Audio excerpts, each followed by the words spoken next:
pastikan kita sukat dulu ya, menggunakan silinder penyukat ya. Kita sukat ya, sebanyak 20 cm3 ya, asid sulfurik. Okey. So kita akan sukat 20 cm3 asid sulfurik. Pastikan ya, sukatan kita ni tepat meniskus ya, jangan lupa meniskus. Okey. Kemudian kita masukkan asid sulfurik tadi ke dalam bika ya.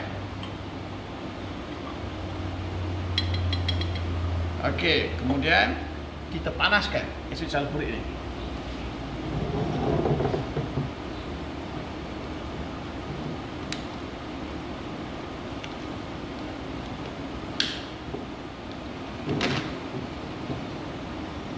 Okey, kita panaskan perlahan menggunakan api yang perlahan.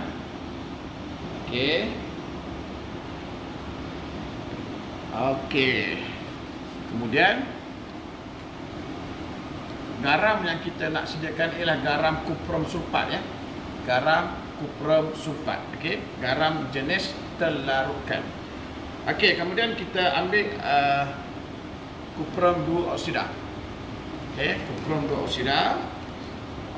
Kemudian kita akan tambahkan ke dalam asid yang telah kita panaskan. Okey ya, pastikan pelajar bila tambahkan kuprum oksida ini kita tambahkan sedikit demi sedikit saja ya. Okey, tambahkan sedikit. Okey, kemudian kita kacau. Okey, kita kacau. Okey, nampak ya, sehingga semua kuprum oksida tadi larut. Okey. Okey. Bila dah kuprum oksida semuanya larut, kita tambahkan lagi sedikit.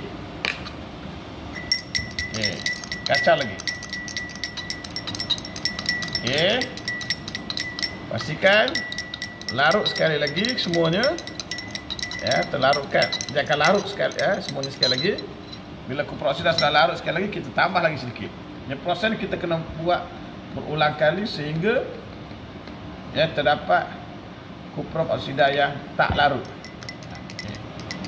Selagi kuprum oksida ini larut, kita teruskan penambahan sedikit demi sedikit ya. Okey, pelajar boleh perhati. Okey, kita tambah lagi. Ingat ya, sehingga tak larut ya. Okey. Masih ada yang larut. Kita tambahkan sedikit lagi. Okey, kita kecilkan sikit api. Okey. Api tak perlu besar-besar ya. Okey. Kemudian kita tambahkan lagi, ingat sehingga tak larut ya. Okey. Masih larut.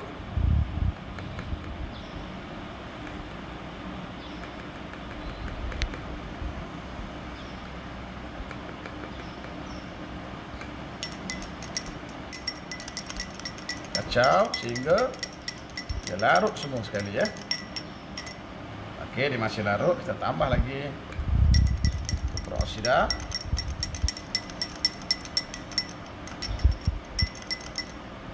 Okey ya.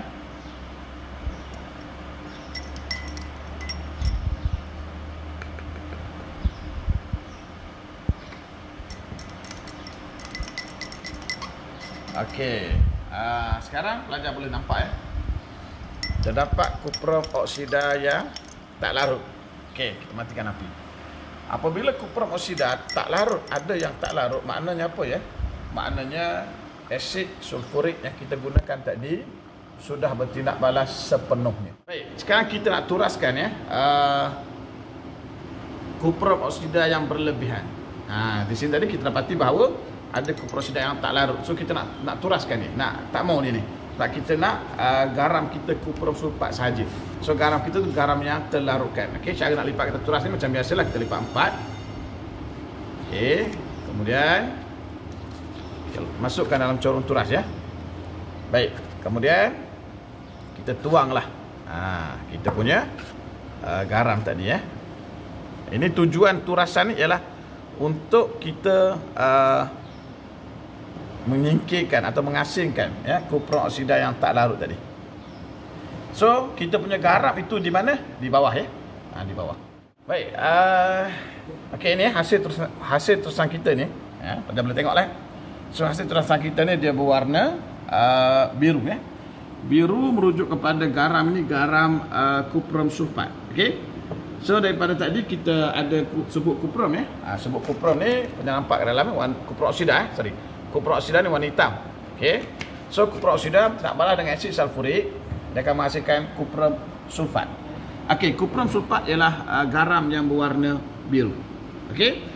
Sekarang ni pelajar-pelajar ya, kita dapat garam ini, garam yang terlarutkan ini dalam bentuk cecair. Okey. Kita nak garam ni dalam bentuk pepejal, hablo, dalam bentuk hablo. Okey. Sekarang kita nak hablokan garam ni. Okey, macam mana cara kita nak hablokan garam ni? Okey, kita ambil garam yang kita dapat tadi dalam bentuk larutan tadi, kita masukkan ke dalam mangkuk penyejat mangkuk penyejat. Okey. Panaskan sehingga ya 1/3 isi paduasan. Kita panaskan sehingga tepung.